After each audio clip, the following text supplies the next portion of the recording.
გამარჯობა ძვირფასო მეგობრებო, ეთერშია ჩვენი ყოველკვირეული პოდკასტი ფეხბურთთან ახლოს.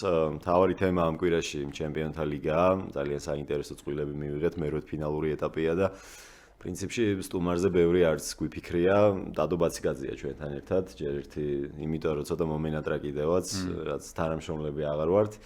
და როცა ფეხბურთზეა და ჩემპიონთა ლიგაზეა საუბარი, ბევრი ადამიანის არ არის ხა თავმდაბლობა არ გინდა, ვინც ისე ილაპარაკებს, როგორც ჩვენ ილაპარაკებ. მე ეგრე ვფიქრობ ყოველ შემთხვევაში, ჩემი შეფასება არის ეგეთი. ასე რომ მადლობა რომ მეგონია რომ პირიქით ბევრი არის საბედნიეროდ ბოლო პერიოდში იმატა პროფესიონალების და კარგი ჟურნალისტების თავმდაბლობაზე არ არის, არა. მე შემთხვევაში კი არ ვარ, ცუდი ვარ თქო კაცო, მაგრამ ბევრი კარგი გამოჩნდა. როგორ ხარ პირველ რიგში? გითხარი. ნორმალურად. გამარჯობა პირველ რიგში. მაყურებელს მესალმები, შენ ახლა კი მოგესალმე უკვე. და ისე ყოფნის ამბავში ნორმალურად ვარ. ნორმალურად იმიტომ რომ ვიღაცებმა იციან დარწმუნებული ვარ, ფილტვების ანთება მქონდა საკმაოდ დიდი ხანი თან. რთულ ფორმებში. ძალიან რთულშიც არა, ჩემს რთულ ფორმებშიც მე ვიღაცებს ველაპარაკე, მქონდა ხალხს 40-ზე და ერთები სიცხე და რაღაცა და მე 38 ნახევარზე მეტი არ მქონია, მაგრამ ნუ ფაქტობრივად მთელი თებერვალი ლოგინში ვიყავი ფაქტობრივად და თალად კაი არ იყო. კაია რომ გრძელი თუ არ არის თებერვალი. ხო. მალე გაიარა. ნუ სამი კვირა გამომივიდა მაინც ჯიგრულად ისე ავადმყოფობა და თალად კაი არ იყო ეგ ამბავი, მაგრამ ეხა კარგად. რამდენად ჩართული ხარ ეხა სილკიდან წახვედი, კომენტატორი აღარ ხარ. ეგ როგორ არის, ეგეც მაინტერესებს. კომენტატორი ქვია მაინც? ბიჭო, მე მგონი კი, იმიტომ რომ რავი, კალაც ამდენი წელია წასულია და მაინც ამბობს რომ კომენტატორია და არა ხო, ან შეიძლება იყო კომენტატორი წლების განმავლობაში, თავი დაანებოდა აღარც მიუბრუნდე პირობითად, მე მგონი სულხავს, მაგრამ მაინც ხარ. მე მგონია რომ კომენტატორი სულხავს. ძალიან ტელევიზორს უყურებდი იმ დღეს და ეგეთი შეფასება მოვისმინე. არ ვიცი რამდენად სწორია, მე მგონი მაინც არა, ჟურნალისტმა ვიღაც ყავდა რა გადაცემაში. ჩვენი სტუმარია ესა და ეს ყოფილი დიპლომატი და ყოფილი დიპლომატი მაინც ცოტა ვერ მივხვდი, შეიძლება აღარ მუშაობს იმ პროფესიით, მაგრამ დიპლომატი ხარ ისე ალბათ არა? ალბათ ხო, იმიტომ რომ კომენტატორზეც ეგ შეგრძნება მაგ და დიპლომატზეც ვრცელდება ალბათ რა. პრო დიპლომატზე კიდე მე მგონი. არა, მე მგონი მაკრო დიდი სხვაობა არ არის იმ რა ამბავში, იცი რომ შეგაგდონ უკან. იქაც კომენტატორის ამბავში და დიპლომატის ამბავშიც მე მგონი ეგრევე ისე დაუბრუნდები რა, ცოტა შეიძლება ის დაგჭირდეს ადაპტაციისთვის ცოტა დრო ალბათ, მაგრამ რავი, მე მგონია რომ დიპლომატიას რო გავანებოთავე, კომენტატორი თუ ხარ, ოღონდ ახლა იმას არ გულისხმობ ერთ თამაშს წაიყვანე. წყლები თუ იყავი კომენტატორი, მე მგონი სულ იქნები. ხო და ახლა რატო დავიწყე მაგაზე ლაპარაკი? მithumet ხვარიან ახლა იყვნენ ადრეც რომ რაღაც პაუზების მერე ისე. კი, მაგალითად ჯამლეთ ხუხაშვილი ბატონი ჯამლეთი. პაუზები ქონდა. კი, პაუზები ქონდა, მაგრამ ნუ კოტე მახარაძესაც ქონდა ალბათ პაუზები. ხო, ასაკში იმდენად აღარ შეეძლო ახლა სულ რეპორტაჟი წაიღო. კომენტატორი იყო ხო? წელიწადში ერთხელ თამაში მიყავდა, მათ შორის პაატა გურასპაული იყო ჩვენი სტუმარი და პაატასაც სილკში ურეკავდა ხოლმე, რომ აი რომელიმე რეპორტაჟზე, ერთ რეპორტაჟზე, იმიტომ რომ რაღაცა ხანგრძლივობა უნდა და ჯერ ასაკოვანი. ყოფილი კომენტატორი ახლა ჯამალ ხუხაშვილს ხო ვერ იტყოდი არა? ხო და ნუ ხო და რატო დავიწყე მაგაზე ლაპარაკი, რომ გადაცემა გააქვს ახლა, ვიცით, ორშაბათობა და რამდენად ისევ ისე ხარ ჩართული და რამდენად ადევნებ თვალყურს ჩემპიონატებს, ჩემპიონთა ლიგას აქტიურად თუ უფრო ნაკლებად ამ კომენტატორების მე რა ხდება, მეც მაინტერესებს რა იცი. ბიჭო, იცი რა არის? უფრო მეტი არჩევანი გაქვს თავისუფლების ამბავში. მე ეგრე ამოვაჩინე, რომ რასაც მინდა იმას უყურებ ახლა. თუმცა არის შემთხვევები, რომ ხანდახან მიხედვით იმისა, რომ შეიძლება უიკენდზე კარგი თამაშები იყოს, უიკენდმა ისე შეიძლება რომ არც ერთ თამაში არ ვნახო. რაც კომენტატორების პერიოდში გამორიცხული იყო, რაღაც უნდა წამეყვანა. სამაგიეროდ არის ხოლმე შემთხვევები, რომ აი სახში როცა ვარ, შემიძლია ავირჩიო, რომელ თამაშს ვუყურო და არ ვარ მიჯაჭვული იმაზე, რომ მით უმეტეს ხა შენს კარგად იცი, თქვათ 17 საათს და 30 წუთზე ლეგანესის ელთა უნდა წავიყვანო სიტყვაზე რა და ეგ რომ არ არის მაგ მხრივ კარგია რომ შემიძლია რასაც მინდა იმას ვუყურო, მაგრამ ფეხბურთთან ლა ლიგასთან უფრო იქიდან გამომდინარე რომ ეგ მიყვავდა სილკში, ლა ლიგას ცოტა ჩამორჩი რა, ანუ აი ძელს აღმოვაჩინე რამდენჯერმე. მობეზრებულიც გექნებოდა და მაგ. ბიჭო, მობეზრებულიც ქონდა, მაგრამ თან ცოტა რაღაცნაირად გამიტყდებასავით, იმიტომ რომ აი რომ გადავხედე რაღაც ბევრი ცვლილება მოხდა თან გუნდებში და შემოდგომებს რო უყურებ რაღაც გუნდების, ვიღაც ფეხბურთელი რო არ მეცნობა, უცნაურ შეგრძნება რა, აი ლა ლიგის ფეხბურთელი რო არ მეცნობა და რო არ ვიცი ვინაა, ძალიან უცნაურ შეგრძნება, ახლა სხვა ჩემპიონატებზე არ მაქვს ეგ, იმიტომ რომ ისე აქტიურად ვეღარ ვადევნებდი ხა თვალს სიტყვაზე ხა მონცას ფეხბურთელი ბევრი შეიძლება არ ვიცოდე უკვე, მაგრამ აი ლა ლიგის რომელიღაც კლუბის ფეხბურთელები რო თან ხანდახან ზოგი ისეთი კლუბის აი ბილბაოსი შეიძლება და სევილიასი უცებ ფეხბურთელს რო ამოვაჩენ რომ ეს არ ვიცი საერთოდ ვინაა საიდან მოვიდა ძალიან შეგრძნება. ხო, არა და ეს სეზონი მე მგონი ბოლო წლებში რაც იყო ლა ლიგაში ყველაზე უკეთესია. კარგი სეზონია კი, ნამდვილად კარგი სეზონია, ჩემპიონობის წელი მაგარი ბრძოლა. ბილბაომ კი წავიდა ატლეტიკოსთან, მაგრამ ბილბაოც იბრძვის ეგრე უნდა ვთქვა შეჯერებით იმენთან ახლოს არის და ყველა ზონაში რაღაც დაძაბულობა არის. ერთი ვალიადოლიდი არის ძალიან წალწაღებული რაც შანსი ხო, ვალიადოლიდი გავარდება წესით. ჩემპიონთა ლიგაა ჩვენი მთავარი თემა და რა თქმა უნდა ხვიჩა კვარაცხელიაძეს უნდა გითხო რა, მით უმეტეს ლივერპული, პარი სენ-ჟერმენი შეიძლება ყველა საინტერესო დაპირისპირება. ძალიან საშინელი ის არის, კალენდარი არის ძალიან იდიოტურად შედგენილი. რატო გააკეთეს ეგრე არ ვიცი, არ ვიცი ნახე თუ არა. პარი სენ-ჟერმენი, ლივერპული, ბაიერნი, ბაიერი და ბენფიკა, ბარსელონა არის ერთდროულად. ხო, სამივე თამაში. და ახლა მე როგორც ბარსა და შენ როგორც ბარსას გულში მომატკივრ, რა თქმა უნდა ბენფიკა ბარსას გვაინტერესებს. არა, ისიც გინდა. პარი სენ-ჟერმენი ლივერპულიც მინდა, რა თქმა უნდა და ბაიერნი ბაიერიც მინდა.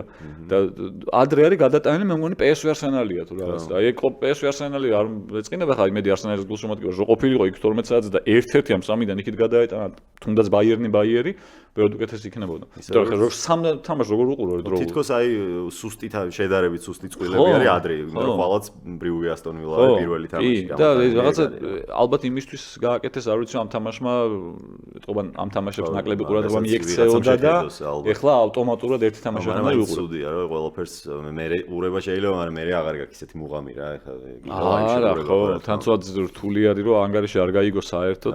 მე ხა ეს სამშაბათს კიდე გამომივა, მაგრამ ეს თამაშება თხშაბათსაა და მე გადაცემა გვაქვს ხოლმე და შანსი არ მაქვს, რომ ანგარიში არ გავიგო და მე ჩაუჯდა და მაგითო ძალიან საწყენი. მე საპასუხოზე შემიძლია გავაკეთო.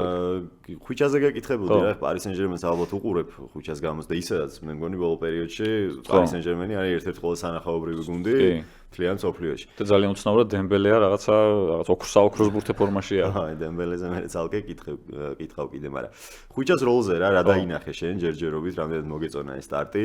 კონკურენციაა ძალიან დიდი, დემბელე ძალიან მაგარ ფორმაში, ბარკოლა სასწაული ბიჭია, დუე ძალიან კარგია, აი გონსალო რამოსიც ეხა კი იყო ბოლოს ძირითად შემადგენლობაში, იმიტომ რომ იქ 3 გოლი გაიტანა თასზე და ეხა ძირითადში დააყენა ხვიჩა არ იყო, მაგრამ მასაც თავისი ამბიციები აქვს, ნუ ენრიკე ეცრუცხრიანი თამაშობს, არ მოსწონს სენსეთ ფორვარდი, მაგრამ ყველას რაღაც ამბიცია აქვს.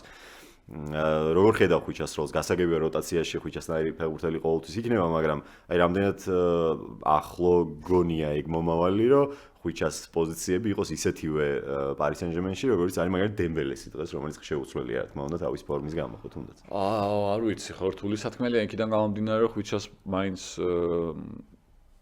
მისი პოზიცია არის მარცხენა გარემარბი, ხო, მარცხენა შემტევი, სადაც ბარკოლა ყავს პარი სენ-ჟერმენს, რომელიც ბარკოლა რო იყოს 29 წლის სიტყვაზე და რაღაცა აი წარმავალი ტიპი კიდე იფიქრებდი, რომ აი წავა ბარკოლა და ხვიჩა დადგება, მაგრამ ბარკოლა ხვიჩას პატარაა. ფრანგიათან და ამათი მომავალია, ხო?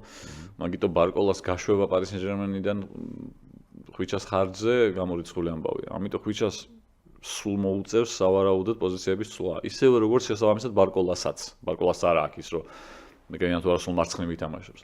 ხან შეbat მწურწყენაზე ის დადგეს, ხან ხვიჩა თამაშები იყო ძალიან ბევრი, როდესაც ნახეთ ჩვენ ხვიჩა ცენტრფორვარდად, ნახეთ მარცხნივ, ნახეთ მარჯვნივ. ძალიან ბევრ სულიან პოზიციებს ხშირად. მით უმეტეს ეს სამი თუ თამაშობს ერთად, ხო, დემბელე, კვარაცხელია და ბარკოლა. მგონია რომ ამ მომენტისთვის მაინც ენრიკეს თავში ძირითადი სამეული ეს არის, კვარაცხელია, ბარკოლა, დემბელე. ოღონდ იქიდან გამომდინარე, რომ ხვიჩა ახალი მისულია, ყველაზე ნაკლებად ამ სამში მაინც ხვიჩა არის ამ მომენტისთვის ძირითადის მყარი წევრი. ის ორი უფრო არის, დემბელე მით უმეტეს. მაგრამ რაც ჩანს ენრიკეს გადმოსახედიდან ამ მომენტისთვის სამეული ესა. მით უმეტეს დუეტს თან ნიჭიერი ბიჭია და თან ძალიან პატარაა, მაგრამ უკნიდან მოთამაშეც ვნახეთ. 4-ვე შეიძლება ერთად გააყენო. ოღონდ ძალიან სარისკოა, მაგრამ შეიძლება თამაში. უშინდელ თამაში დუე უკან იყო ძირითადად დაიწყო, მაგრამ უკან. ნახევარმცველის პოზიციიდანაც გვინახავს, ისე როგორც ცენტრალურის პოზიციაზეც გვინახავს, გარემარბის პოზიციაზეც გვინახავს. ამიტომ დიდი კონკურენციაა. მგონია რომ ხვიჩას არ დაყენება ბოლო თამაში ძირითადში განპირობებული იყო იმითაც, რომ პარი სენ-ჟერმენისთვის ინახავს, ლივერპულისთვის ინახავს. ანუ მგონია რომ ძირითადში იქნება. კი, იმიტომ რომ დარწმუნებული ვარ, ჩემპიონთა ლიგაზე ხვიჩასაც თამაშე ლივერპულთან თამაშიერთ ეცა უკეთესო იყო. თამაშებიც, საერთოდ არ მარტო ერთი. და ამიტომ მგონია რომ თუნდაც მაგ ფაქტორიდან გამომდინარე წესით ყველა ძირითადში უნდა იყოს ლივერპული. გამიკვირდება რომ ძირითადში არის. ძალიან გამიკვირდება სხვა რო დააყენოს და ფიჩერ რო იყოს ძირითადში. ზოგადად რას ფიქრობ მაგ წყვილზე რა? მან როცა შედგა წვილი მაშინაც ლივერპული ძალიან დიდ ფავორიტად ძალიან დიდ როგორ იყო იცი აი ვიცი რაც საკითხულობა დაგასწრებ. რას ფიქრობ ზოგადად მაგ წყვილზე რა? როდესაც გაირკვა რომ პარი სენ-ჟერმენი იქით არის იმ ბადეში, ანუ პარი სენ-ჟერმენი არის ბადის იმ ნაწილს, სადაც მისი მეტოქე ლივერპული იქნება ან ბარსელონა, თუ ბრესტს გააგდებს. აი როცა დაჯდა რა, რომ მორჩა ჯგუფური ეტაპი. იმ მომენტისთვის მიუხედავად იმისა, რომ პარი სენ-ჟერმენი უკვე კარგ ფორმაში იყო, მაინც მეგონა რომ ბარსელონასთან შეიძლება შედარებით უკეთესი შანსები ექნება, ლივერპულთან ძალიან მცირე შანსი ექნება თქო. მაგრამ იმის მერე რადიკალურად შეიცვალა ვითარება პარი სენ-ჟერმენის სასარგებლოდ იმ ხრივ რომ გუნდი ათამაშდა ძალიან მაგრად მოუმატეს.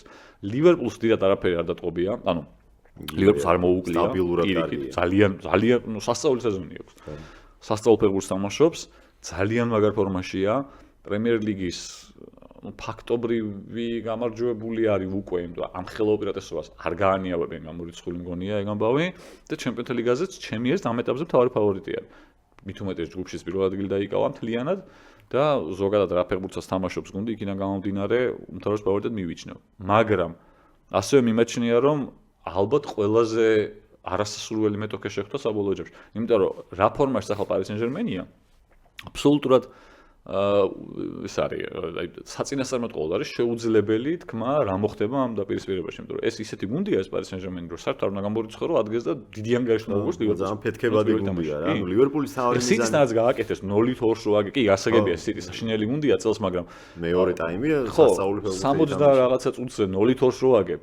თან ფსიქოლოგიურად შენს არ ხარ თქვა идеალურ სიტუაციაში, გავარნის პირას ხარ და უცებ ამ თამაშს დააწერილ 4 ტურს მოიგებ, ეს მეტყველებს იმაზე, რომ ამ გუნდს პოტენციალი აქვს იმის, რომ ნებისმიერ გუნდს 10-15-20 წუთში ძალიან ბევრი პრობლემა შეუქმნას ნებისმიერ მონაკვეთში თამაშის და ამიტომ ლივერპულიც არაა დაზღვეული, რა თქმა უნდა. რაღაც მე ეგრე მესახება ეგ თამაში, რომ ლივერპულის და სლოტის თავარი მიზანი იქნება, რომ ეს ინდივიდუალისტები, რომლებიც სასწაულ ფორმაში არიან, დაკეტონაც ლივერპულს შეუძლია. იმდენად გამართული მექანიზმია, ხო, დაცვის შეტევამდე. მეორე მხრივ ფლანგებიდან რა საფრთხეთ შეუძლია პარი სენ-ჟერმენს რო შექმნას, იქნება ეს არა ვთქვათ ფლანგზე თუ ბარკოლა და აკეთ დემბელე. ლივერპულს რა ალტერნატივა აქვს, ხო? ალექსანდრ არნოლდი ერთ ფლანგზე და რობერტსონი მეორეზე, რომლებიც არიან ძალიან მაღალი დონის და სასწაული სველები, ხო, მაგრამ დაცვაში დიდად სტაბილური თამაში, მით უმეტეს ალექსანდრ არნოლდი არ გამოირჩევიან. ამიტომ პრობლემები შეიძლება ლივერპულს მაინც მაგ ხრივ ფლანგებზე შეექმნას. თუმცა ნუ მეორე სხვა კონატე ვანდაიკის დუეტი როცაა დაცვის ცენტრში. ეგ რაღაცნაირად აკომპენსირებს დაცვის კუთხით სიტუაციას. მაგრამ ხო, ლივერპულის ჩემი აზრით მაინც ასევე მთავარი ღირსება ამ სეზონში ასევე შეტევა. ამიტომ და პარი სენ-ჟერმენს იქიდან გამომდინარე ძალიან ღია და შემტევი გუნდი არის ბოლო პერიოდში. ჩაკეტილ ფეხბურთს არ ელოდებენ. არ უნდა იყოს წესით, ხო. წესით ძალიან უხგოლიანი თუ არა, უხმომენტიანი თამაშები უნდა იყოს თუ არ მოხდა ისე რომ თქვათ აი პირველ თამაში განსაკუთრებით მწვნელებმა ცოტა სიფრთხილე არ გამოიჩინეს. ხო, ლივერპულს და პარი სენ-ჟერმენს შენს ახსენე რომ სხვა საფიქრალი თითქმის აღარ აქვს, იმიტომ რომ ჩემპიონში ორივე პარი სენ-ჟერმენს მით უმეტეს. ჩემპიონია, ხო, ის ლივერპულის გახდება რა. და პარი სენ-ჟერმენს თასიც მოგებული აქვს ჩემი აზრით. ისეთი გუნდები არიან და ნახევარ ფინალში, კი ბატონო. დიდი განსხვავება ესპანურ გუნდებთან და გადავიდეთ ხა ესპანურ გუნდებზე, იმიტომ რომ იქ რა მდგომარეობა ლა ლიგაში უყურებთ, სამივე იბრძვის ჩემპიონების გიჟივით, იქ კოპაზე ერთმანეთი ყავთ, რეალ სოსიედადი, ბარსელონა, ატლეტიკოა და რეალსაც რთული თამაში ჰქონდა სოსიედადთანაც, მერე ბეტისთან. ნუ ადრილულ დერბიზე უნდა კითხო რა, ატლეტიკო მძიმედ დაიწყო ეს სეზონი ძალიან, მაგრამ სულ ვამბობ ხოლმე რომ ის იყო გასაკვირი ეგრე მძიმედ რა დაიწყო და რა თამაშობდა და ეხლა რაც აკეთებენ ეგ აბსოლუტურად არ არის გასაკვირი, იმიტომ რომ ძალიან კაი გუნდი არის რა და ჩემი აზრით რითიც შეიძლება გაუმკლავდეს ატლეტიკო ამ ყველაფერს რაც აქვს ეხლა ხო ამდენი ბარსელონა, ამდენი რეალი ჩემპიონი. მთელი თვე მარტო ბარსა რეალს ეთამაშება მე მგონი. აგერ ბილბაო ყავდა და ბილბაოც 15 თამაშს აგებული არ ქონდა ლა ლიგაში ხო.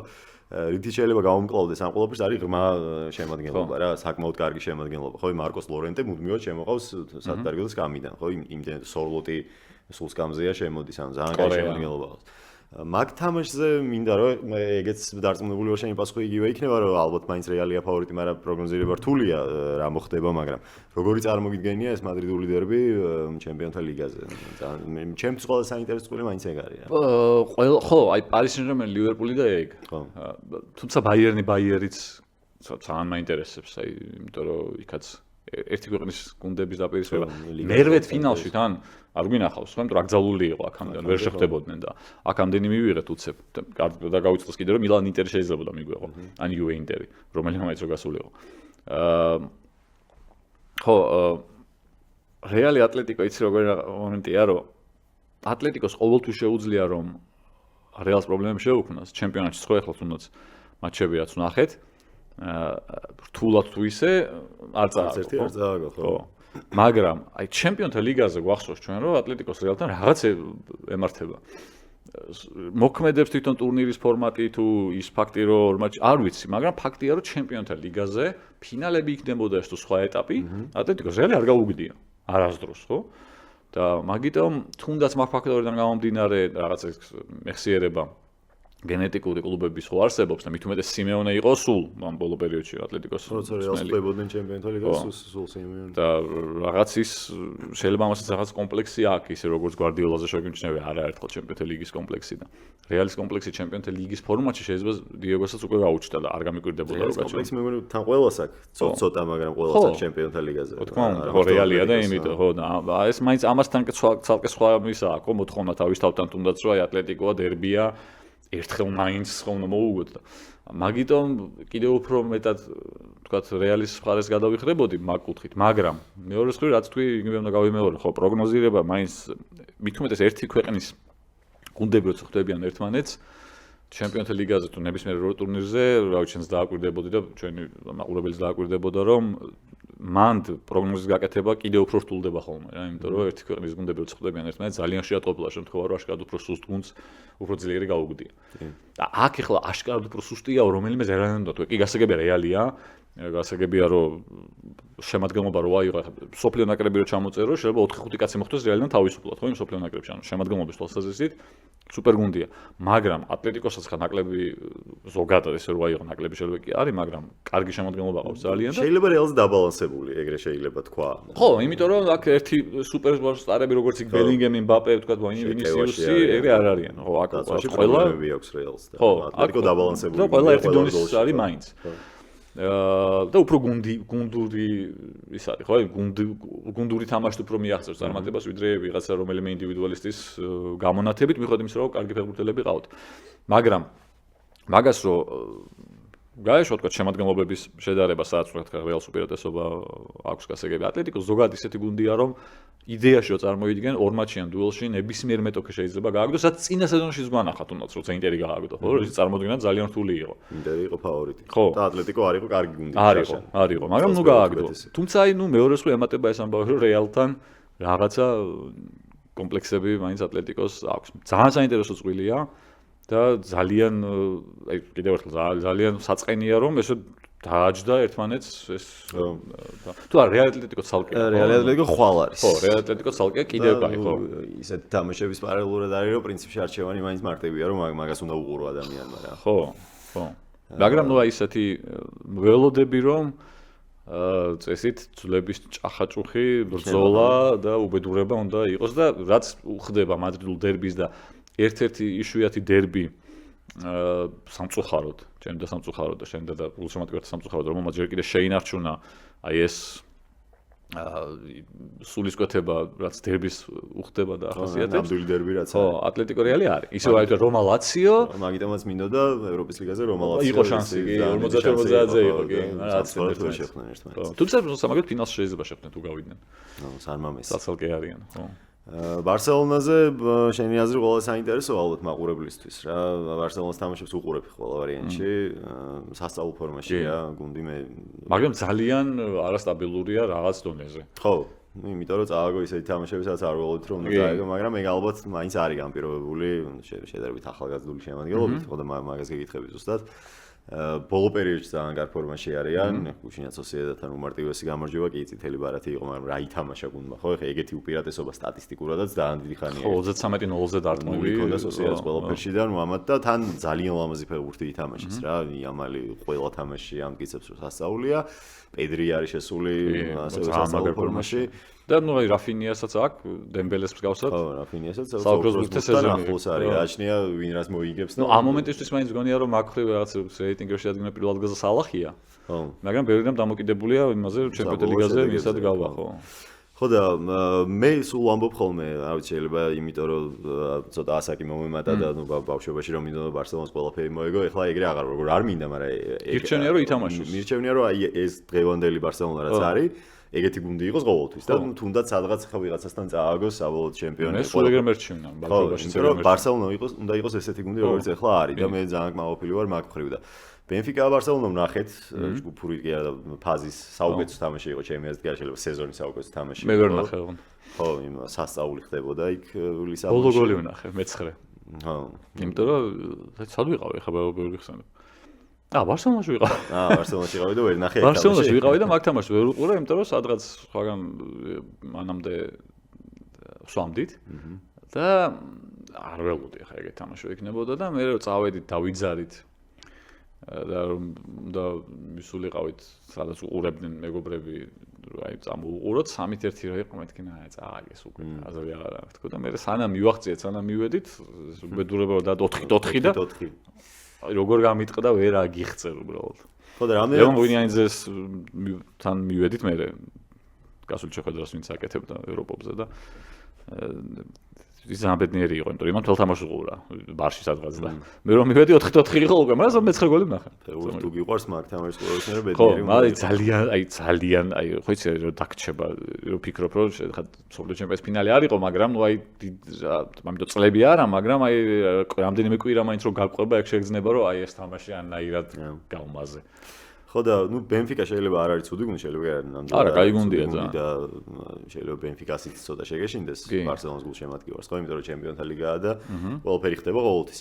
მაგრამ უფრო უშუალოდ ამ წყვილზეც მითხარი რას ფიქრობ და რამდენად ფიქრობ ზოგადად, ობიექტურად, არა, იმიტომ რომ ბარსელონას გულშემატკივარი ხარ, რამდენად არის ფავორიტი ჩემპიონთა ლიგის მოგების, რამდენად აქვს რეალური შანსი, როგორც ლივერპულზე ფიქრობ, რომ თავარი ფავორიტია, არის თუ არა ნომერ მეორე ფავორიტი შენთვის, თუნდაც ბარსელონა. მეორე შეიძლება კონკრეტულად ესე არა, მაგრამ ბადიდან გამომდინარე, რომელიც შეხვდა, ხა იქით რომ მოხვედრილი იყო პარი სენ-ჟერმენთან, ძალიან ცუდად იქნებოდა საქმე ჩემი აზრით, მაგრამ აქეთ ბენფიკა კარგი გუნდია გასაგებია, თუმცა პარი სენ-ჟერმენზე უკეთესი ვარიანტი არის ბარსელონასთვის. ისევე როგორც მერე დორტმუნდი ლილის წვილის გამარჯვებული. საიდანაც ხა დორტმუნდი ალბათ ფავორიტი და კარგი გუნდია, მაგრამ დორტმუნდი ძალიან არასტაბილურია, ხო, ასევე ისეთ გუნდთან შეიძლება წააგოს უცებ რომ გაუგნდე. ამიტომ ბადის ამბავში ბარსელონას ძალიან კარგი გზა შეხვდა, ეხლა რამდენად გამოიყენებს ეგ სხვა საკითხია, მართლა ჩემპიონთა ლიგაა და იქ ერთი თამაში, ერთი შეცდომა, ეხლა იგივე შარშანდელი სეზონი რო გავიხსენეთ, როცა ესეთი კარგი გუნდი ბარსა არ იყო, ძალიან ახლოს იყო ნახევარფინალთან, მაგრამ არა უხოს ერთი გადაცდომა და დამთავრდა ყველაფერი, ხო? როცა უმშვიდესად უგებდნენ პარი სენ-ჟერმენს და გააგდებდნენ ყველა ვარიანტში, რომ არა იწითელი ბარათი. მაგაში დარწმუნებული ვარ. ამიტომ აქაც არის ხა ერთ თამაში რა შეიძლება მოხდეს, მით უმეტეს ბენფიკა ბარსა ნახეთ და ისეთ თამაში იყო რომ საერთოდ არ უნდა გაკვირვებოდა რომ ბენფიკას დიდი ანგარიში მოეგო, ისე მიდიოდა შეხვედრა, ის რომ იდიოტური გოლი რო არ გაეშვა, რო არ გაერტყა ტურბინის ბურთი თავში. ხო, მაგრამ აგეთაც იყო ეს ეგეთი ნაჩუქარი გოლები შესაძლოა. ხო, კი, ეგეც არის, კი ბატონო. მაგრამ შესნი ახლაც არის. კარში და კაცბარიცის რა მოხდება და ამიტომ თან ბარსა ისეთი გუნდია, აი თუნდაც ატლეტიკოსთან თამაში მაჩვენა ეგ. ნახევარფინალია თასის, ხო? 4-2 იგებ. ეგრევე მომენტი გაქვს, კინაღამ 5-2 გახდა. და რამხელა უპირატესობა გაქვს. როგორ დამაჯერებლად იგებ ორი ბურთით. მეტიც შეგიძლია მოგება. მაგრამ აღარ ვისკავ. და 4-4, მაინც 4-4 ნახდებათ. მე რამდენად მოხდა უკვე ეს, ხო? ამ სეზონშიც ბევრი შემთხვევა იყო, როდესაც ძალიან წყნარად იგებს თითქოს გუნდი თამაშს და მე უცებ არსაინა პრობლემები ექნება. ამიტომ აი ეს არასტაბილურობა, რასაც არ ამგონია რომ წელს რამე ეშველოს, იქნება მთავარი გამოწვევა ბარსელონასთვის. მეორე მხრივ ძალიან კარგია, ლამაზი თამაშებია და ემოციებია და დრამაა და საყურებლად ძალიან მაგარია, რომ სამდენი გოლი გადის თამაშებში, ამდენი რაღაც ხდება. სულ რაღაცის მოლოდინი გაქვს თან, არ არის მოსაწყენი თამაშები და 1-0-ები, თუმცა 1-0-ები კი წაუგიათ, მაგრამ ისეთ თამაშები მიდის ხოლმე, ხო, ზოგადად რომ ყოველთვის რაღაცა დრამა შეიძლება მოხდეს და აქაც დარწმუნებული ვარ რომ მაგის გარეშე არ იქნება რა. გინდ ბენფიკასთან და თუ ბენფიკა გაიარეს შემდეგ გუნდია. ხო, საერთოდ უნდა გამორიცხო რომ ორივე თამაში ისევ აი ძალიან ბევრი გოლი გავიდეს, კი. და საით გადაიხერება სასწორი, მიუხედავად რომ ხა ბარსა ფავორიტია, რთული სათქმელია. თუმცა მე მგონია რომ თუ თავისი 100%-იანი მაქსიმუმი თუ აჩვენა გუნდმა და რაც შეუძლია და რასაც თამაშობს ის თუ აჩვენა ჩემპიონთა ლიგაზე ბარსამ, მაშინ ფინალში გასვლას თავისუფლად შეუძლიათ, იმიტომ რომ ბენფიკასთან ფავორიტია, გასვლის შემთხვევაში შემდეგ ეტაპზე დორტმუნდი ლილის გამარჯვებულთან ფავორიტი იქნება და იქ მერე თუ თქვათ იქნება ეს ლევერკუზენი, იქნება ბაიერნი, იქნება ინტერი, ეხა ფეინორდი ნაკლებად მგონია რომ გაძრეს, ხო? ამდენ ისურო ინტერი გააგდოს, მერე იქ კიდე ბაიერნი ან ბაიერი გააგდოს, ნაკლებად წარმომიდგენია. ამიტომ ინტერი ბაიერნი ბაიერი ვთქვათ, ხო? ამ სამიდან მინიმუმ 50-50-ზე იქნება ბარსას, ხო? მინიმუმ. ხო, ნუ რაც ვნახეთ ამ სეზონში ბარსელონა ბაიერნი, ბაიერნთან მაქედან გამომდინარე არც ექნება 50-50-ზე ალბათ და ბაიერნის ფორმიდან გამომდინარე, კომპანიის ფაქტორიდან და თუნდაც სელტიკთან რაც ვნახეთ, ხო, ბაიერნის და მარცხულზეც მივედით ბარემ და შენ თქვი რომ ძალიან გაინტერესებს ლევერკუზენი. ძალიან საინტერესო წვილი არის, ბევრი მიზეზიდან გამო, ნუ ჯერ ერთი გერმანული დაპირისპირებაა და მერე ბაიერნი ფავორიტია თითქოს, მაგრამ მეორე მხრივ რაც ვნახეთ ბოლო პერიოდში, ხო? ამ სეზონში კი ლევერკუზენზე უკეთესი შედეგები აქვს ბუნდესლიგაში. მაგრამ ბოლო ლევერკუზენი ბაიერნი ვნახეთ. ხო. კი მორჩა 0-0, მაგრამ კაში არ დაურტყამს ბაიერნს, ხო და ამხელო უპირატესობა ჰქონდა ლევერკუზენს და ამიტომ ამ ორ მატჩიან დაპირისპირებაში კაცმა არის ის მით უმეტეს ბაიერნის შეხვედრები სელტიკთან. არ მგონია რომ ეს შემთხვევა ყოფილიყო, რომ აი დამაჯერებლად ხო და ბაიერნზე გაიტანეს გოლი. ჩვენ გვახსოვს სელტიკისთვის გუნდებს მოუგიათ სახში 7-1-ები, 6-1-ები და ასე შემდეგ, ხო? მოუგო ამ სეზონში 7-1 სელტიკს. ხო, და ნუ წინა სეზონებში პლეიოფებშიც გასულა, სტუმრად საშინაო დაგებდა ხოლმე ახლა წამები დააკლდა დამატებით დრომდე. კაცმა არის მე რა გამოხდებოდა, ან დამატებითში, ან პენალტებში რომ მისულიყო. 90 წუთი გოლი ვერ გაუტანეს, პენალტამდე მისვლა არ არის ხოლმე ძალიან. თან ხა გოლიც ისეთი გაუშვა ამ სელტიკმა, ხო, შეგეცოდებოდა ზუბედური გოლი გაუშვეს და ამიტომ ბაიერნის სათამაშო ფორმა კი ბუნდესლიგაში კარგად არიან, მაგრამ ჩემპიონთა ლიგაზე ბევრი ცუდი მატჩი ჩაატარა. ფეინორდთან 3-0 და ფეინორდთან რომელიც ფაქტობრივად დუბლებით თამაშობს ამის 15 ფეხბურთელი აკლია თუ რაღაც ძირითადად არა 15-ია, მაგრამ ძალიან ბევრი ფეხბურთელი აკლია. და აი ეს გუნდი ჯერ ყოჩა ფეინორდს რომ ამ ეტაპზე გამოვიდა, მილანის გააგდო თან ყველაფერთან ამდენ ტრავმირებულთან ერთად კიდე ხიმენესი რომ დაკარგა მილანში გაშვებული და ის რო გააგდო. ხო, და იმასთან შეაგდო პირველივე წუთზე თან. მაგრამ მაინც გააგდეს.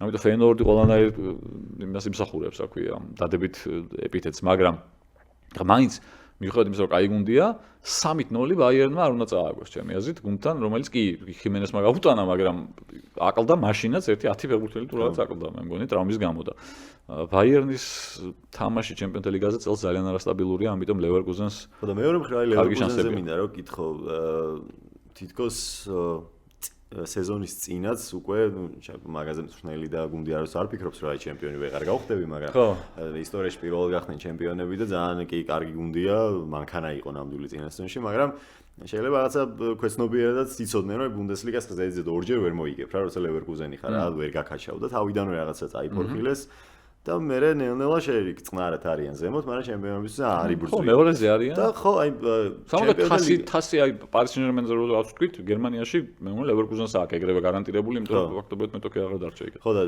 ხო არ გონია რომ ამ სენში უფრო ჩემპიონთა ლიგაზე აქცენტი გაკეთებული. განა ის რო გინდა თუ არა ლევერკუზენმა ჩემპიონთა ლიგა მოიგოს, მაგრამ ჩაბი ალონსოა ამბიციური კაცია, ძალიან ნიჭიერი მსნელია, კარგი შემადგენლობა ჰყავს და რატო არ მოიგე ბუნდესლიგა და უნდა გავიდე რა შეიძლება. მოიგე ბუნდესლიგა და არ დაგვავიწყდეს რომ ევროპა ლიგის ფინალი დავაგე ერთადერთი თამაში, ისიც ევროპის ლიგის ფინალი, ხო? კი. ხო და აი მე რაღაცა ეგრე მეჩვენება, რომ ბუნდესლიგა ლევერკუზენმა შეწირა ცოტა რაღაც თამაშები, თუნდაც აი ჩემპიონთა ლიგის ფაზის დროს normali თამაშები რო ქონდა, ბუნდესლიგაში რაღაც თამაშები გაატარა, იმიტომ რომ აქცენტი აქეთკენ არის გადმოტანილი. მithumetes რომ სწორად აღნიშნეთ, ჩემპიონი გახდა პირველად ისტორიაში. ხა ეს ყოფილიყო მე-6 ან მე-7 ჩემპიონობა, ვთქვათ, ან ბოლო წლებში მოგებული მე-3 ტიტული სიტყვაზე, მან ცოტა სხვა დამოკიდებულება, რომ კიდე პირველად ხო იმხელა ემოცია არის და იმხელა ზღვარი გადაილახა ამით, რომ აი როგორც იქნა, ხო? ნევერკუზენი აღარ არის, ხო? პირიქით ნევერლუზენი იყო, ხო? თამაშს არაგებდა და ძლივს მოიგო თამაში ტიტული გუნდმა, რომელსაც აქამდე მოგებული ჰქონდა მარტო ის, რა ქვია, UEFA-ს თასი, ხო? გერმანიის თასიც არ ჰქონდათ როგორც მახსოვს მოგებული. ხო, გერმანიაში შეგინდა არ ჰქონდათ არაფერი. მე ეგრე მახსოვს, თასი, ან შეიძლება ერთხელ ჰქონდათ თასი მოგებული, ნუ ტიტული ფაქტობრივად არ ჰქონდა გუნდს, ხო? და ნუ თასი მე მოგებული ჰქონდათ, მაგრამ ადრე. და ამ გუნდმა ჩემპიონატი მოიგო წაუგებლად თან და მერე ბუნებრივია ლოგიკური გაგრძელებაა რომ მეორედ კიდე ზედიზედ ხო ჩემპიონობა ცოტა გართულდება და ჩემპიონთა ლიგაზე წარმატება. ეს ფაზა ძალიან მარტივად გაიარეს და ბადეზე საუბრობთ. ისტორიაში შესვლის თვალსაზრისით და კვალის დატოვების თვალსაზრისით ჩემპიონობა გასაგებია, მაგრამ შემდეგ სეზონში უკვე ჩემპიონთა ლიგაზე რომ მიაღწიოს წარმატებას, მით უმეტეს ლევერკუზენი ფეხბურთელები ყველა შეინარჩუნეს, გუნდი იგივეა, მწვრთნელი იგივეა და პოტენციალ კი მოძლიერდა, ხო, რამდენიმე ფეხბურთელი დაიმატეს და პოტენციურად ამ გუნდსაც ნებისმიერ მეტოქე, აი რომელ გუნდს მეტყვი რომელიც მოუგებს გინდა თუ არა ლევერკუზენს ხო? ვერ იტყვი რეალი ლივერპულიც, ორი ესეთ ფავორიტი რომელიც ჩანს. ვერ იტყვი რომ აი გინდა თუ არა რეალი ლევერკუზენს რო შეხვდეს 100% რეალი მოიგებს. თუმცა ლევერკუზენი არის ჩემპიონთა ლიგის ფინალში გასული. კი ბატონო, დიდი ხნის წინ მაგრამ ხო, მე რატომაც ლევერკუზენი მგონია უფრო ფავორიტი მატჩში კი. შეიძლება ვიხრები. იცი ამ სეზონიდან გამომდინარე თუნდაც რაც ვნახეთ თამაშები, ხო? იქაც ახლა მიუნხენში ბაიერნმა კი კარგად ითამაშა, ვთქვათ, მაგრამ წასაგები ესე გინდა თუ არა ლევერკუზენს არც ჰქონდა და არც წაუგია. ანუ ამ სეზონში ბაიერნთან თამაში არ წააგეს. შარშანაც როგორც მახსოვს, ორივე ერთი ნადად მოუგეს, 3-0 რომ მოუგეს და იქ მიუნხენში აღარ მახსოვს, მაგრამ თამაში არ წაუგიათ ფაქტია და მე მგონი პრემორჩა. თუმცა აღარ მახსოვს. ამიტომ ხო ურთიერთშეხვედრებში ბოლო პერიოდში ლევერკუზენი ბაიერნთან არ მარცხდება და მით უმეტესად ჩაბი ალონსოსაც კომპანიისთან თამაში არ წაუგია და აგერა ბოლო თამაში რომელიც ცოტა ხნის წინ იყო აშკარად დაჩაგერეს, მაგრამ ხებერ მოუგეს გასაგებია. დიბუ მარტინესი ამბობს რომ ჩემპიონთა ლიგაც უნდა მოვიგო ამ სეზონშივეო და აი გაუჭირდება მე. ხო, გაუჭირდება, ნუ ეგ ამბიციური კაცია იტყვის, მაგრამ ასტონ ვილა-თან ისეთი მეტოქე შეხვდა რომ მე მგონი ანუ კითხვა რა არის, მოკლედ რომ დანარჩენ წყვილებზე ნაკლებს ვილაპარაკებთ, შეიძლება იმდენად საინტერესო არ არის და არ არის, იმიტომ რომ გამოკვეთილი ფავორიტები ხავთ და ყველა ფავორიტი გონია დანარჩენ წყვილებში, რომ ისე გავა როგორც უნდა გავიდეს. არა მგონია, აი საერთოდ საათ მაგალითად. PSV არსენალში ნამდვილად არ მგონია, რომ არსენალს გასერინდება ექნება იქ. იმიტომ რომ PSV ძალიან კარგი გუნდია და ამ სეზონში არაერთხელ დაამტკიცა, თუმცა ჩემპიონატი ძალიან გაუჭირდათ ეხლა და აიაქსმა ჩამოაგდო პირველ ადგილიდან რაც სულ წარმოუდგენელი ჩანდა, მაგრამ სამაგერ ჩემპიონთა ლიგაზე დარწმუნებული ვიყავი რომ იუვენტუსს გააგდებდნენ. დარწმუნებული ვიყავი. მით უმეტეს ეკინე მე 2-1 რო იყო საბაშხო თამაში, დარწმუნებული ვიყავი რომ მესამეს გაუტანდნენ, ისე მიდიოდა თამაში. ნუ იუვენტუსი ცუდ ფორმაშია, გასაგები, მაგრამ კარგი გუნდია ძალიან PSV და დრო იყო საერთოდ რომ PSV-საც ცოტა ჩემპიონთა ლიგაზე რაღაც ექნა. ახლა გასაგებია რომ ჰოლანდიური გუნდი 2 მეროთფინალში კარგია, მაგრამ ცოტა უფრო წავიდეს რომელიმე ასევე ცუდი არ იქნება და ფეხბურთისტვისაც ზოგადად. PSV-ს აქვს შანსი ვიდრე ფეინორდს. ალბათ ხო, კი, იმიტომ რომ კი არსენალი ძალიან კარგი გუნდია, ძალიან მაგარი გუნდია, მაგრამ ერთის უფრო ტრამვების პრობლემაა და მეორეს ხრი ფეინორდი ინტერთან უფრო ნაკლებად ფავორიტი მგონია. მით უმეტეს იმის ფონზე კიდე რაც ხდება იმ ფეინორდში ისევ ამდენი ტრამირებული ფეხბურთელია. გამწვრთნელების სხვა რაღაც გაუგებარი და ახალი ეხლა მის მივიდა 2 დღის წინ, ხო? და იქ შედარებით სტაბილური სიტუაციაა. მაგრამ არ მგონია რომ არსენალს მარტივი თამაში კონდეს, თუმცა ახლა ყველაფერი შესაძლებელია. რა თქმა უნდა შეიძლება გამოვიდეს არსენალი და გადაუაროს PSV-ს, მაგრამ იმედი მაქვს რომ ეგ არ მოხდება, იმიტომ რომ კარგი წვლილი ჩანს და ბრძოლა უნდა იყოს წესით.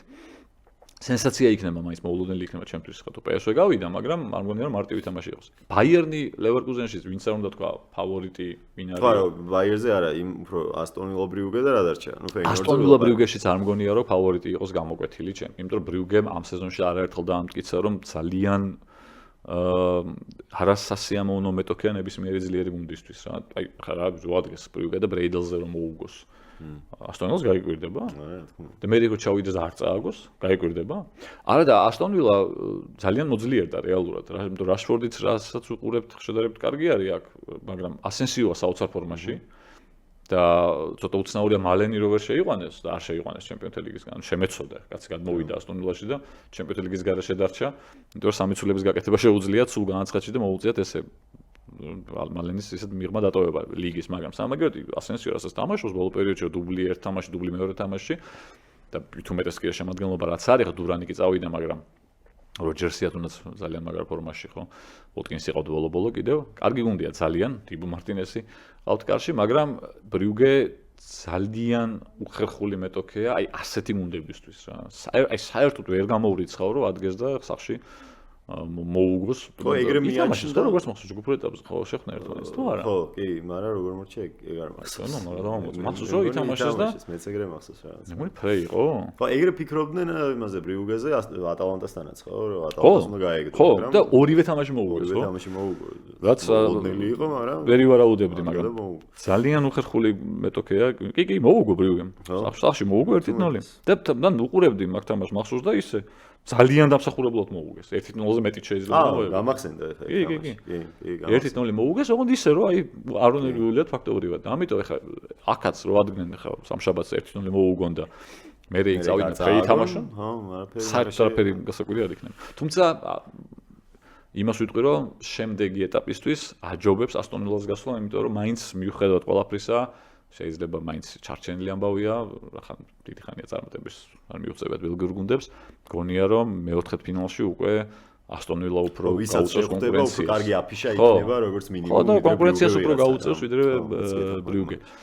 მაგრამ ბრიუგეც და PSV-ც და ფეიენორდიც, რომელიც რო გადახედო 8 წვილს, ალბათ ყველაზე მეტად ფეიენორდი აუთსაიდერი, ჩემი აზრით, აი ამ 8 წვილიდან ინტერთან. მაგრამ ზოგადად თუ ეს გუნდები აი ამ 3-დან ერთი მაინც თუ გავა შემდეგ ეტაპზე, ან 2 თუ გავა შემდეგ ეტაპზე, ფეხბურთისთვის იქნება ზოგადად კარგი, რომ ცოტა რაღაცა ამ ტოპ 5-ის მიღმაც სხვა ჩემპიონატებმა იქნება ეს ნიდერლანდების თუ იქნება ეს ბელგიის ჩემპიონატი წარმატებას მიაღწიონ. აი მოდი ეს ახლა პროგნოზი დამიტოვე, მე კიდე ერთი თემა მაქვს პატარა, გასავლელი. ჩვენთვის საინტერესო, მაგრამ პროგნოზი დამიტოვე, ფინალისტი მითხარი ორივე აკეთებადი და ნიკითაბადი. იქნება არ ტყამდა, მე ამოვჭრით ფინალი რო შედგება, რომ დატომ მე 8 ფინალების წინ დაგვისვა ფინალი და მაგრამ ჩემპიონიც ახლა სადაც ფინალს მეუბნები ჩემპიონის. არა, კაი ჩემპიონი არ მინდა. კაი ფინალისტები მაშინ. იმიტომ რომ ცოტა იმედიანად ვარ ამ ორი მხარეა და ვინ გონია ერთი მხარის ფავორიტი მე ვინ მინდა იმას გეტყვი ერთი მხარიდან. იმიტომ რომ ვინ მინდა პარი სენ-ჟერმენი ბარსელონა მინდა ახლა მაგის. არა, პარი სენ-ჟერმენი ბარსელონა არ მინდა. ბარსელონა ხუჩა ფინალში და ბარსელონა ფინალში? არა. რა თქმა პარი სენ-ჟერმენი ბარსელონა როგორ გაგიჟდეს შენ? შემოდგივრობ ხუჩას და ბარსელონას. გავიგე, მაგრამ უნდა გავიგილიჯო შუაზე მე. მირჩევანი ერთ-ერთი გავიდეს, ორივე ერთმანეთს შეხნან. არ მინდა ერთმანეთს შეხნან, რა თქმა ეგ. რავი, მე მინდა მაინც. არა, ანუ კი, კაი პონტია ერთის კრივე ბარსა მოიგებს, მაინც გამიხარდება, იქით პარი სენ-ჟერმენი მოიგებს, გამიხარდება, მაგრამ არა. კაი ვინ გონია მაგას გეტყვი? ხო, მინდია. აქეთ მოდი ნახევარფინალებზე ვიტყვი რა. აქეთ გონია რომ ფანალურად თუ ყველაფერი ადეკვატურად წავიდა და რაღაც სისულელეები არქნეს, ბარსა უნდა გავიდეს ნახევარფინალში. ფინალში. ნახევარფინალში ჯერ გეუბნები და იქით მაინც გონია რომ ინტერი უნდა იყოს. ანუ ბარსა ინტერი აქეთ ნახევარფინალი, იქით მიუხედავად იმისა რომ ძალიან მაგრა ფორმაშია, მაინც გონია რომ ლივერპული უნდა გავიდეს ერთი ნაწილიდან ბადის და მეორე ნაწილიდან რეალი. და აი მე ლივერპული რეალი ბარსა ინტერის ნახევარფინალებიდან არ ვიცი. შეიძლება ბარსა რეალი იყოს, შეიძლება იყოს ლივერპული ინტერი, იმიტომ რომ თუ ეგ ნახევარფინალები დაჯდა, ვთქვათ ლივერპული რეალი ბარსა ინტერი. მან ხარ აი მე ყველაფერი შეიძლება. მიდი და ეხლა ფილინგ აპ შანსი არ არის 50-50-ზე 100%-ით. მაგრამ ჩემპიონთა ლიგა იმითაა მომხიბვლელი და კარგი, რომ შეიძლება ეს ჩემი პროგნოზი აბსოლუტური სისულელე აღმოჩნდეს უკვე ამ ეტაპის მერე და 4-ვე გუნდი გავარდნილი იყოს. რაც არ ამგონია რომ მოხდეს ხა ინტერი ყველაზე მეტად გონია რომ გავა მაინც შემდეგ ეტაპზე და ბარსაც წესით უნდა გავიდეს. მაგრამ წარმოუდგენელიც არ არის ეგ ამბავი. იქით აბადის იქით ნაწილში რომ რეალი რო გავარდეს ხა ატლეტიკოსთან ან ლივერპული პარი სენ-ჟერმენთან. მე სხვა შორის ეგრე მგონია. მე ძალიან ბედნიერი ვიქნები პარი სენ-ჟერმენი და ატლეტიკო თუ გავიდნენ. ატლეტიკო იმიტომ რომ რეალს გააგდებს და პარი სენ-ჟერმენი იმიტომ რომ კვიჩაა. საერთოდ თუ პარი სენ-ჟერმენი მოიგებს წელს ლიგას უბედნიერესი ვიქნები ასევე, იმიტომ რომ ნუ დემბელეთი იქით იყოს, მაგრამ იმის თქმის საშუალება რო გვექნება, რომ იცი რა, მესიმ, ნეიმარმა, მბაპემ და ბიჭებმა კავანია იბრაჰიმმა იმათმა ვერ მოაგებინეს პარი სენ-ჟერმენს და ხვიჩა მოაგებინა პარი სენ-ჟერმენის ჩემპიონთა. მე მგონი ან უკვე აი რაღაცნაირად ვიღაცებს რო კიდე რაღაც ეჭვები აქვთ, რომ ეს ნაპოლიში ერთი სეზონი და ორი სეზონი და აი ყველაფერი დამთავრებული იქნება. ჩემპიონთა ლიგა თუ მოიგო, მით უმეტეს ხა ყვარაც წვლილს შეიტანს მაგაში. დარწმუნებული ვარ, ამიტომ ეგ თუ მოხდა და რავი რა არის, ხო 4 თამაში ამოსა 4 თამაში არა, 4 მეტოქია გასავლე. მე პარი სენ-ჟერმენის მაგრამ ვერ აკეთებენ. ხო, მაგრამ ეხლა მართლა კარგი ფორმაში არის. და თან აი დასაკარგი მგონი ლივერპულთან მგონია რომ ლივერპულს უფრო მეტი აქვს დასაკარგი და უფრო მეტად ექნება ფსიქოლოგიურად ცოტა პრობლემა ვიდრე პარი სენ-ჟერმენს. იმიტომ პარი სენ-ჟერმენი მაინც მაგ თამაში გამოსულია როგორც რაღაცა ბონუსის ამბავში რა და ამიტომ რომ გააგდოს გასული საერთოდ ხო, ძლივს შეძრა იქ, მე მოუწია წინა ეტაპის თამაში. თავისუფლად ითამაშებენ ჩემი აზრით, უნდა ითამაშონ წესი. გუნდიც ეგეთია, თავისუფლად თამაშობენ ისედაც. ხო, ამიტომ საერთოდ არ გამოვრიცხოთ, რომ პარი სენ-ჟერმენმა თუ ლივერპული გააგდო, შემდეგ ეტაპზე 100% ფავორიტი იქნება ყველა ვარიანტში და მე ნახევარფინალში თუ გავიდა, იქაც უკვე 50-50-ზეა, ვინც გინდა ის შეხვდეს. ამიტომ საერთოდ არ გამოვირიცხოთ არც ეგ ამბავი რა. ძალიან ბევრჯერ ვამბობთ ხოლმე წინა სეზონებში არაერთხელ მithქვენ რომ საბოლოოდ მაინც რეალი იგებს ხოლმე, რომ ისეთი ლიგაა რომ ყველა მშვიდობა მოიგოს და მაინც რეალი იგებს საბოლოოდ, მაგრამ წელსაც უნდა ვთქვა ეგ რომ ისეთი ლიგაა, ძალიან ბევრი ფავორიტი, ძალიან ბევრი. ეხლა რომ ჩამოთვალო, რამდენიმე გუნდს გეტყვი მარტო რომელიც მგონია რომ ლიგას ვერ მოიგებს ნახდათ. აი ფეინორდი მგონია რომ ვერ მოიგებს ნახდათ, PSV მგონია ნახდათ ვერ მოიგებს, ბრიუგე, ასტონ ვილა და ლილი. აი ეს ხუთი. დანარჩენი დორტმუნდი. არა, დორტმუნდი რატო ფინალისტია? არა, ლილი გააგდებს დორტმუნდს, ეგ მგონია ძალიან. არა, დორტმუნდი გავამემგონია ლილი მო. აი ამ ხუთის გარდა დანარჩენი 11 გუნდი, თუ ვინმე ხარ ისეთი არ დამჭა ხო? მგონია რომ ნებისმიერ შეუძლია, არსენალი იქნება ეს თუ ინტერი, ბაიერნი, ბაიერი, ბარსელონა, რეალი, ატლეტიკო, ლივერპული, პარი სენ-ჟერმენი კიდე ვიღაცები დამჭა. ორი გუნდი დამჭა კიდე, მაგრამ ნებისმიერ შეუძლია ლიგის მომღება. რა მაგითო ბენფიკა, ხო, თუნდაც. რატო არა? ბარსელონა გააგდო? რატო არა? და ნახევარფინალში თუ გავიდა, მე იქაც რა ბაიერნთან ან ინტერთან სიტყვაზე რო შეხვდეს რო ეთამაშოს ბენფიკა, რა უშანსოდ იქნება? არა მგონია. ამიტომ ძალიან საინტერესო ლიგაა და დიდი ხანია მე მგონი ეგეთ საინტერესო ლიგა არ გქონია, როგორც წელს გვაქვს. კი ბატონო, მადლობა ამ მომწურავი საუბრისთვის, ჯერ არ ვამთავრებ, თორემ ბოლოს მაქვს კიდევ კითხვა. და ალბათ შემდეგ კვირებში მთავარი თემა იქნება ჩვენთვის, ხო, ჩვენი ნაკრები, რომელიც 20 მარტს ერევანში ითამაშებს სომხეთთან, 23-ში უკვე თბილისში. და სხვა შორის ერევანში უკვე ვიცით, რომ საკმაოდ ბევრი გულშემატკივარი წავა თბილისიდან, თბილისიდან საქართველოსთან, რომელმაც იყიდეს ეს კვოტა, რაც იყო გამოყოფილი ქართველი გულშემატკივრების ეგრევე გაიყიდა. და სხვა შორის ერევნის თამაშის ბილეთები გაცილებით იაფი იყო ვიდრე თბილისის. 10 ლარი ღირდა იქაური და აქაური ზოგი 100-იც. ნუ ეგ სხვა თემა არის. ზოგადად პირველ თამაში ვიცით რომ არ გვეყოლება ხუჩა გვარაცხელია, ყვითლების გამო არ იქნება კაპიტანიც. მაგრამ ძალიან მნიშვნელოვანი არის ეგ თამაშები ჩვენთვის, იმიტომ რომ უნდა დავრჩეთ ბ ჯგუფში, ხო? იმისთვის რომ მე ევროპის ჩემპიონატზე გასვლის შანსი ერთა ლიგიდან ისევ გქონდეს. C ჯგუფიდანაც გვექნება, მაგრამ ასე უფრო მეტი იქნება. რა თქმა უნდა და პრინციპული მეტოქეა მეზობელია, დერბია ერთგვარიდან, სომხეთიც არ არის უდი გუნდი, ვანსკიპი მიიყვანეს, მიქაუტაძის ყოფილი მსნელი. რას ფიქრობ ზოგადად ამ თამაშებზე, რა სელოდები? ძალიან რთული, მით უმეტეს პირველი მატჩი რთული იქნება კვარას და კაშიას არ ყოფნის გამო. მგონია რომ კაშიას არ ყოფნა უფრო დიდი დანაკლისია, იმიტომ რომ პოზიციურად მისი შემცვლელი ასე უფრო გოგლიჩიძის დებიუტის დრო ხო არ მოვიდა ძირითადად თამაშში. ავტომატურად ეგრე გამოდის, მაგრამ მაინც ხართულია, ხო? შეცვლა, მით უმეტეს დაცვაში ვიცით რომ როცა აწყობილია დაცვის ხაზი და შეთამაშებულები არიან ფეხბურთელები, იქ უფრო რთულია კიდე ვიღაცა ჩაძვეს ვიდრე შეტევაში. და ამას იმიტომ ვამბობ, მით უმეტეს რომ კვარა ბუნებრივია საუკეთესო ფეხბურთელია ნაკრებისთან ერთი თავით და შეუცვლელია, მაგრამ შეტევაში უფრო მეტი არჩევანია. ვარირების საშუალება უფრო მეტი იქ შეიძლება მიქაუტაძე დავითაშვილი ათამაშო, შეიძლება მიქაუტაძე ზივზივაძე ათამაშო, შეიძლება ჩაკვე აწიოს ზემოთ. შეიძლება მარტო მიქაუტაძე დააყენო და ცოტათი შეცვალოს სქემა, ხო და თქვა ჩაკვე ცოტა წინ წაწიო და დავითაშვილი დაუყენო გვერდზე და სხვანაირი სქემით ითამაშო. ანუ ბევრი ვარიანტია და ბევრი ფეხბურთელია, რომელსაც შეუძლია ძირითადში შემოსვლა და ქუჩას ადგილის დაკავება და დაცვაში მაგხელ არჩევანი არ არის სამწუხაროდ. ჯერჯერობით კიდევ ეგრე სიტუაცია გვაქვს. თუმცა მოდიან ახალგაზრდა ფეხბურთელები, მაგრამ ჯერ ნელ-ნელა დაცვის ხაზის გადახალისების დროს ხო, იმიტომ რომ ასაკის ამბავში ყველაზე მეტად იქ არის. ხო, ხა, იმიტომ რომ ვინც ყავს ნახევარდაცვაში და შეტევაში ფეხბურთელები, უმეტესობა ისეთ ასაკში არიან, რომ კიდე 10 თუ არა, ზოგი 10 წელიც და ზოგი მეტიცაც ითამაშებს. და დაცვაში არ არის ეგეთი სიტუაცია სამწუხაროდ. ნუ, რავი, ძალიან პრინციპული თამაშები იქნება ისევე როგორც უნდა იყოს, სომხეთ-საქართველო. დერბია ჩვენი დერბი ეგაა და თან რევანში გვაქვს ასაღები წინა იმის წინა ერთა ლიგაზე ვაისის ბოლო ხო წაგების გამო მეორე სკოლის სომხებს მე მგონი სულ აქვს ჩვენთან რევანში ასაღები 0-7-ის გამო და მე ეჭვი მაგ ძალიან წააგეს მაშინ იტალიასთან უფრო დიდი ანგარიში და ჩვენთან წაგება ყოფილიყო ძალიან მოვიგეთ უფრო დიდი ანგარიში და ეგ აღარ არის ყველაზე დიდი მოგება ჩვენ ტაილანდთან 8-0 მოვიგეთ მაგის გამო არ ვიცი, რთული მატჩები იქნება ძალიან. არა, სომხეთის ნაკრები ცუდი გუნდი. იმაზე სუსტი გუნდია, ვიდრე იყო რამდენიმე წლის წინ. მხითარიანიც აღარ არის. ხო, როგორც მოხსნა ნაკრებიდან წავიდა, ეგეც რა თქმა უნდა არ არის. კარგი ამბავი.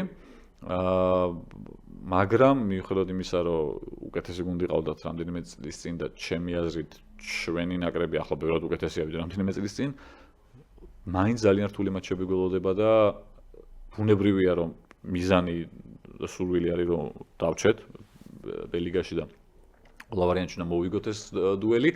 მაინც გონია რომ 50-50-ზე არა, ალბათ, მაგრამ 45-55-ზეა. ძალიან ახლოს არის შანსები თამაშია, ეგეც ეგ ჩვენი უპირატესობა არის. კი, და ასევე ჩვენი უპირატესობა ის არის, რომ უკეთესი გუნდი გვყავს. ჩემი აზრით, უკეთესი გუნდი გვყავს და იქაც ახლა წვნელი ახალი მისულია ჩვენთან პირიქით დიდი ხანია სანიოლი არის. ანუ რაღაც უპირატესობები გვაქვს.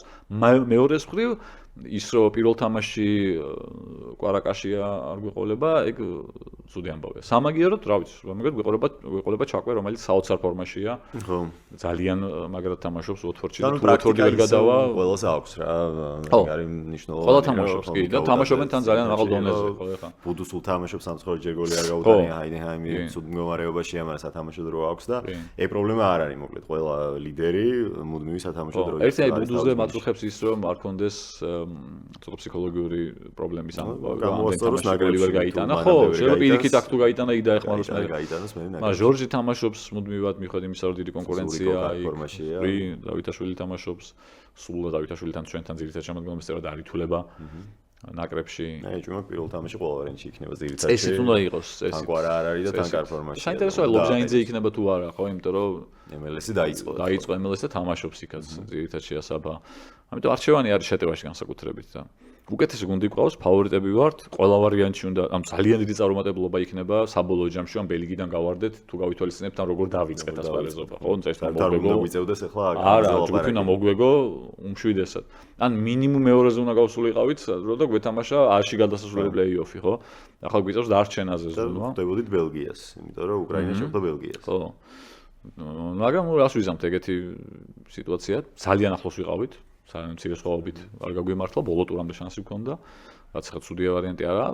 დასაწყისიდან გამომდინარე საბოლოო ჯამში ცუდი შედეგი მივიღეთ. თლიანობაში რო ავიღოთ. ისე რა, იმიტომ რომ ახლოს ვიყავით მაინც. უბრალოდ ძალიან გააუფერულა და გააფერმთალა და გვეწყინა შედეგი, იქიდან გამომდინარე პირველ თამაში მოვიგეთ. თორე ეგ რო დავივიწყოთ, თლიანობაში ნორმალური შედეგი გქონდა, სამ ჯამში რო ავიღოთ რა. და აი გავარდნა უკვე კატასტროფა იქნება. ხო, იმედია ეგ არ მოხდება, მაგრამ კარგი თამაშების მოლოდინში ვართ. ხო, ნუ აი საქართველოს ყოველთვის რაღაც პრინციპული მატჩები არ გვაქვს ხშირად, ხო? რუსეთი აღარ თამაშობს ფეხბურთს და ევროპაში და შესაბამისად მაგას ვერ ხვდებით და ისეც ვერ ხვდებოდით და ეგ პრინციპული დაპირისპირებები ადრე რომელიც გქონდა ვთქვა, გამოგვერიცხა და რა დაგვრჩა აზერბაიჯანს უეთამაშები მეზობლობის ამბავში და თურქეთიც მოგვიწევს. თურქეთთან გვაქვს ასევე პრინციპული მატჩები, მაგრამ სომხეთთან სხვა არის. სომხეთთან სხვა ამბავია. არაბატი დინამოს დაპირისპირებები და ამბები. მაგ პერიოდიდან მოყოლებული, მაინც სომხეთთან მთავარი დერბი იყო არარატი დინამო და არა ნეფჩი დინამო. არა. ან რომელიმე რუსული გუნდი. ბევრი ამბებიდან გამომდინარე, თუნდაც თბილისში სომხური დიასპორის რაოდენობიდან გამომდინარე და ასე შემდეგ, ხო? ამიტომ ისეთი ჩვენთვის დერბი ესაა და მაგიტო საინტერესოა. როგორ უნდა წარმატებით დავასრულოთ და ბელიგიაში დავრჩეთ ყველა ვარიანტი. წარმატებები უსურვოთ. აი, ხო, ისეთი ამბავია, ბელიგიდან გავარდნა ხო საწყენია და ცუდია და მით უმეტეს სომხეთთან რო ვარდები. ეგ არის ორმაგი დარტყმა, ხო? და მაგიტო არანაირად არ გვინდა რომ ეგ მოხდეს. მადლობა დატო. საინტერესო იყო ყოველთვის. უცნაურია მადლობას რომ მიხდია შენ. შენთან. ანუ ეხლა მადლობა რომ მოხვედია, არ გითხრა? აი, არ გინდა. რა საჭირო. კარგი, მაშინ მადლობა არ უთხრათ დატოს, მადლობას ვეთქვი მაყურებელს, ვინც მადლობა, მას გაგვიძლო. გვიყურა ამდენ. საინტერესო იყო ჩვენი საუბარი და შემდეგ კვირამდე დავამშვიდობები, აბა დროებით. კარგად.